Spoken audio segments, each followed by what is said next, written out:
قرآن مجید کا پہلا پارہ کیا یہ صرف کچھ صورتوں کا مجموعہ ہے؟ نہیں، بلکہ یہ ایک مکمل بلو پرنٹ ہے، ایک بنیاد۔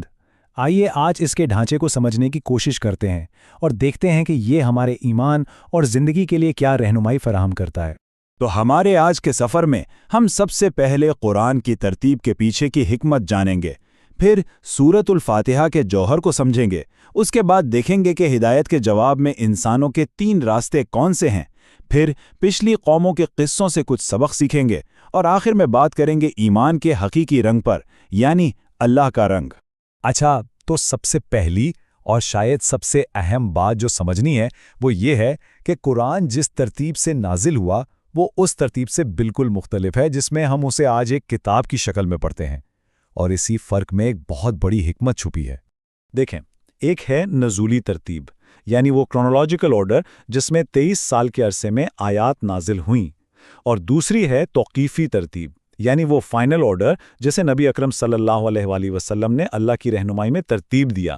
اسی لیے پہلی وحی سورۃ العلق کی آیت اقرأ تھی، لیکن کتاب کا آغاز ہوتا ہے سورۃ الفاتحہ سے، جس کا مطلب ہی ہے دی اوپننگ یا آغاز۔ اور یہ آغاز ہی اصل میں پورے قرآن کا خلاصہ ہے۔ سورۃ الفاتحہ صرف ایک سورت نہیں، یہ ایک ایسی جامع دعا ہے جو آنے والے تمام مضامین کے لیے ایک فاؤنڈیشن رکھتی ہے۔ یوں سمجھ لیں کہ یہ ایک سوال ہے اور باقی پورا قرآن اس کا جواب ہے۔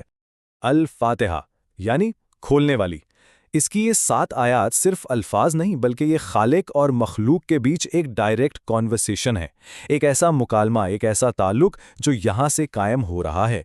اور اس مکالمے کی خوبصورتی ایک حدیث قدسی سے اور بھی واضح ہو جاتی ہے، جہاں اللہ فرماتا ہے کہ یہ صورت میرے اور میرے بندے کے درمیان آدھی آدھی تقسیم ہے، آدھی میرے لیے جس میں وہ میری حمد و ثنا بیان کرتا ہے، اور آدھی میرے بندے کے لیے جس میں وہ مجھ سے دعا کرتا ہے، اور میرا وعدہ ہے کہ میرے بندے کو وہ ملے گا جو وہ مانگے گا۔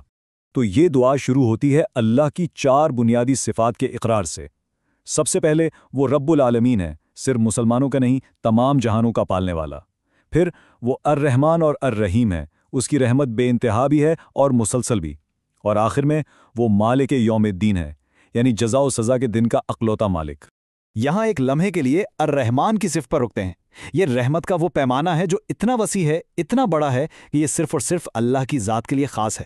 اسی لیے تو کسی انسان کا نام رحمان نہیں رکھا جا سکتا، البتہ عبد الرحمن یعنی رحمان کا بندہ رکھا جا سکتا ہے۔ یہ اس صفت کی عظمت بتاتا ہے۔ اسی طرح مالک یوم الدین کا کانسیپٹ یہ دنیا کی ملکیت کی حقیقت کو سامنے لے آتا ہے۔ دنیا میں ہماری ملکیت کتنی عارضی اور محدود ہے نا، لیکن قیامت کے دن سارے دعوے ختم ہو جائیں گے اور اصل، حقیقی اور مطلق بادشاہت صرف اور صرف اللہ کی ہوگی۔ یہ کانسیپٹ انسان کو اس کی اصل حیثیت یاد دلاتا ہے۔ تو جب بندہ اللہ کی ان تمام صفات کو پہچان لیتا ہے، ان کا اقرار کر لیتا ہے، تب وہ اپنی سب سے بڑی، سب سے بنیادی ضرورت پیش کرتا ہے، اہدنا الصراط المستقیم، ہمیں سیدھا راستہ دکھا۔ یہی وہ دعا ہے، ہدایت کی وہ طلب جو اس پوری صورت کا نچوڑ ہے۔ تو ٹھیک ہے، ہدایت مانگ لی گئی، اب آگے کیا؟ اس دعا کا جواب کیسے ملے گا؟ سورۃ البقرہ کا آغاز اسی دعا کے جواب سے ہوتا ہے، اور وہ ہدایت پر انسانوں کے رد عمل کی بنیاد پر انہیں 3 گروہوں میں تقسیم کر کے ہمارے سامنے رکھتا ہے۔ پہلا گروہ ہے متقین کا، جو ہدایت کو دل و جان سے قبول کرتے ہیں۔ قرآن ان کے لیے 5 آیات ڈیڈیکیٹ کرتا ہے۔ دوسرا گروہ کافرین کا ہے، جو صاف انکار کر دیتے ہیں، ان کے لیے 3 آیاتیں ہیں۔ اور پھر آتا ہے تیسرا گروہ منافقین کا، جو زبان سے تو مانتے ہیں مگر دل میں انکار چھپائے ہوئے ہیں۔ اور حیرت کی بات یہ ہے کہ قرآن ان کے لیے 13 آیات مختص کرتا ہے، سب سے زیادہ۔ متقین کی صفات کو اگر دیکھیں تو ایک مکمل لائف پلان نظر آتا ہے۔ وہ غیب پر ایمان لاتے ہیں، جو چیزیں نظر نہیں آتی، نماز قائم کر کے اپنا کنیکشن مضبوط رکھتے ہیں، اللہ کے دیے ہوئے رزق میں سے خرچ کر کے سماج کا حق ادا کرتے ہیں، تمام آسمانی کتابوں پر ایمان لا کر تاریخ کا تسلسل مانتے ہیں، اور آخرت پر ان کا پختہ یقین انہیں اکاؤنٹیبل بناتا ہے۔ لیکن سوال پھر وہی ہے کہ منافقین پر اتنا زور کیوں؟ وہ اس لیے کہ منافقت ایک چھپی ہوئی بیماری کی طرح ہے، ایک خاموش قاتل جسے پہچاننا مشکل ہے اور جو ایک کھلے دشمن سے کہیں زیادہ خطرناک ہوتا ہے۔ یہ معاشرے کی جڑوں کو اندر ہی اندر سے کھوکھلا کر دیتی ہے۔ قرآن اسی پوشیدہ خطرے سے ہمیں آگاہ کر رہا ہے۔ اب ان تینوں گروہوں کی عملی مثالیں دینے کے لیے قرآن ہمیں تاریخ میں لے کر جاتا ہے اور بنی اسرائیل کے واقعات کو ایک کیس سٹڈی کے طور پر پیش کرتا ہے۔ تاکہ ہم سمجھ سکیں کہ جب قوموں کو ہدایت ملتی ہے تو وہ کیسا رویہ اختیار کرتی ہیں اور اس کے نتائج کیا نکلتے ہیں۔ گائے کا قصہ اس کی بہترین مثال ہے۔ ایک سیدھا سادہ حکم تھا، ایک گائے ذبح کرو، بس۔ لیکن انہوں نے غیر ضروری سوالات شروع کر دیے۔ وہ کیسی ہو، اس کی عمر کیا ہو، اس کا رنگ کیسا ہو۔ انہوں نے سوال کر کر کے ایک آسان کام کو خود اپنے لیے مشکل بنا دیا۔ یہ قصہ اصل میں حکم ماننے سے بھاگنے کی نفسیات کو ظاہر کرتا ہے۔ اسی طرح اصحاب سبت کا واقعہ ہے۔ انہیں ہفتے کے دن مچھلی کے شکار سے منع کیا گیا تھا، تو انہوں نے قانون کو آؤٹ سمارٹ کرنے کی کوشش کی، ایک لوپ ہول نکالا۔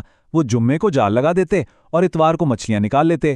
بظاہر تو حکم نہیں توڑا، لیکن حکم کی روح کو پوری طرح پامال کر دیا۔ یہ واقعہ بتاتا ہے کہ نیت اور خلوص کتنا اہم ہے۔ تو ایک دعا، پھر انسانوں کے 3 رویے اور پھر تاریخ سے اسباق، یہ سب مل کر ہمیں پہلے پارے کے مرکزی پیغام، اس کے کور میسج کی طرف لے کر آتے ہیں۔ وہ کیا چیز ہے جو ان تمام باتوں کو آپس میں جوڑتی ہے؟ اس کا جواب سورت البقرہ کی آیت 138 میں ایک انتہائی خوبصورت استعارے میں دیا گیا ہے۔ صبغۃ اللہ ومن احسن من اللہ صبغۃً، یعنی اللہ کا رنگ اختیار کرو، اور اللہ سے بہتر رنگ بھلا کس کا ہو سکتا ہے؟ صبغت اللہ، کیا لاجواب کانسیپٹ ہے۔ اس کا مطلب ہے کہ ایمان کوئی بیرونی لیبل یا پہچان نہیں، جیسے پرانے زمانے میں لوگ اپنے بچوں کو کسی خاص رنگ سے رنگ کر اپنی مذہبی شناخت ظاہر کرتے تھے، بلکہ ایمان ایک اندرونی کیفیت ہے، ایک ایسا رنگ جو انسان کی سوچ، اس کے اخلاق، اس کے کردار، مطلب اس کے پورے وجود پر چڑھ جائے۔ تو پہلا پارا صرف کچھ رولز اور ریگولیشنز کا مجموعہ نہیں ہے، بلکہ یہ ایک دعوت ہے۔ یہ دعوت ہے اللہ کے رنگ میں رنگ جانے کی، تاکہ انسان کی شخصیت اور اس کی تقدیر سب کچھ الہامی ہدایت کے مطابق ڈھل جائے۔ یہی وہ الٹیمیٹ گول ہے جو سورۃ الفاتحہ کی دعا سے شروع ہو کر یہاں تک پہنچتا ہے۔ آخر میں یہ سوال ہمارے سوچنے کے لیے ہے کہ عبادتوں اور رسومات سے ہٹ کر وہ اصل رنگ کیا ہے جو ایمان کو ایک انسان کی زندگی میں بھرنا چاہیے۔ اس سوال کا جواب تلاش کرنا ہی شاید اس پورے تجزیے کا اصل مقصد ہے